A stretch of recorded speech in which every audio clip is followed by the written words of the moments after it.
In an area crosshatched by busy highways and limited public transit, transportation can be a touchy subject. One person who hears about it plenty is Wiley Page, transportation consultant for the North Florida Transportation Planning Organization. Hey, Wiley. Good morning. Good morning. So, you must hear travel complaints from people all the time. What road do you hear the most about? Probably I-95 and some of the congestion that occurs there every morning and every afternoon. And what's the chief complaint or solution as you see it? Well, I think the solution has to take many forms. Choices are the big thing, and that's what we're seeing in the work that we're doing right now with the 2050 long range plan.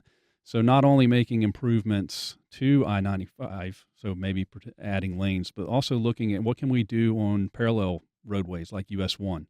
How can we maybe utilize the railroad that is in between US 1 and I-95 and look for commuter rail solutions?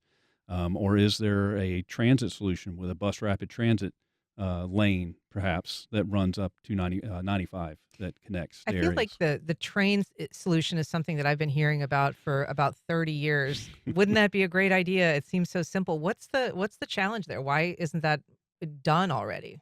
That's a good question, and I don't know the answer to that, but it is something that has continually gained steam, if you will, over the last 10, 15 years. And we're doing a survey right now, the third survey in the long range plan, and that is a project that continues to come up, and it has a lot of support from the people that have been responding, which is well over 3,000 people at this point, that they would really like to see commuter rail connecting Jacksonville to St. Augustine. That's probably the biggest, the route that has the most support, but then also up towards the airport.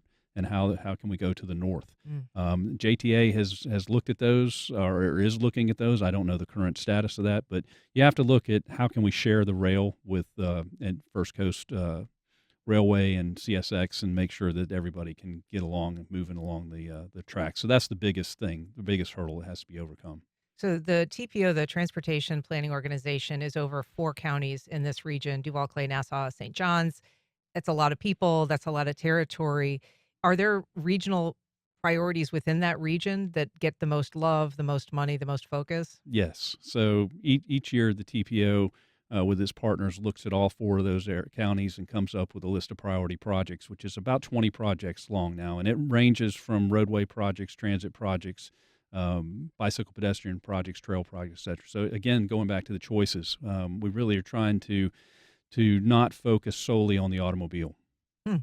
Are you just chasing development often, though? Are you able to be proactive, or are you just reactive when somebody dumps a giant new, Yeah. planned community? We get that a lot, that we're not planning ahead. But the biggest challenge that we have, we do know about a lot of this ahead of time. Local governments know about it ahead of time.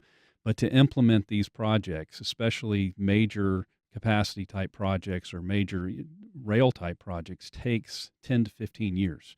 Number one, we don't have enough money to implement these projects all at once. And then the studies that have to be done, the environmental considerations, purchase right of way, design, and so forth, that takes time. And that's a chief complaint that we hear is why does it take so long to move from an idea to construction? And that's the way it is, unfortunately, is that it takes, even if we had all the money sitting in the bank ready to do a project, best case scenario, 8 to 10 years to get that done. And we never have all of the money sitting in the bank.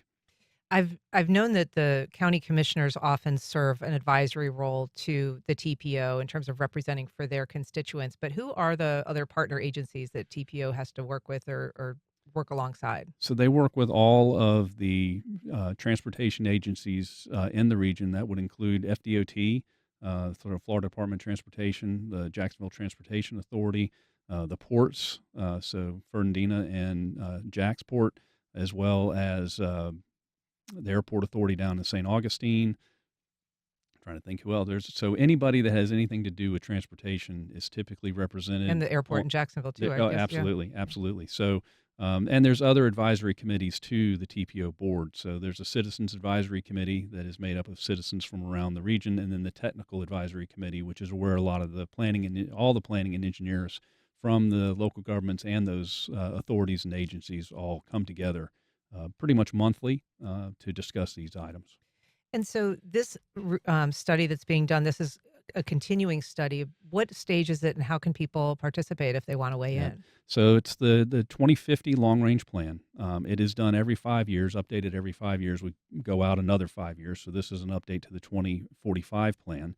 It's a federally mandated requirement that all the MPOs, TPOs around the country have to do. And we have a website where a lot of information is there, but probably most importantly, our third and final survey is there, and it is at 2050pathforward.com. All right.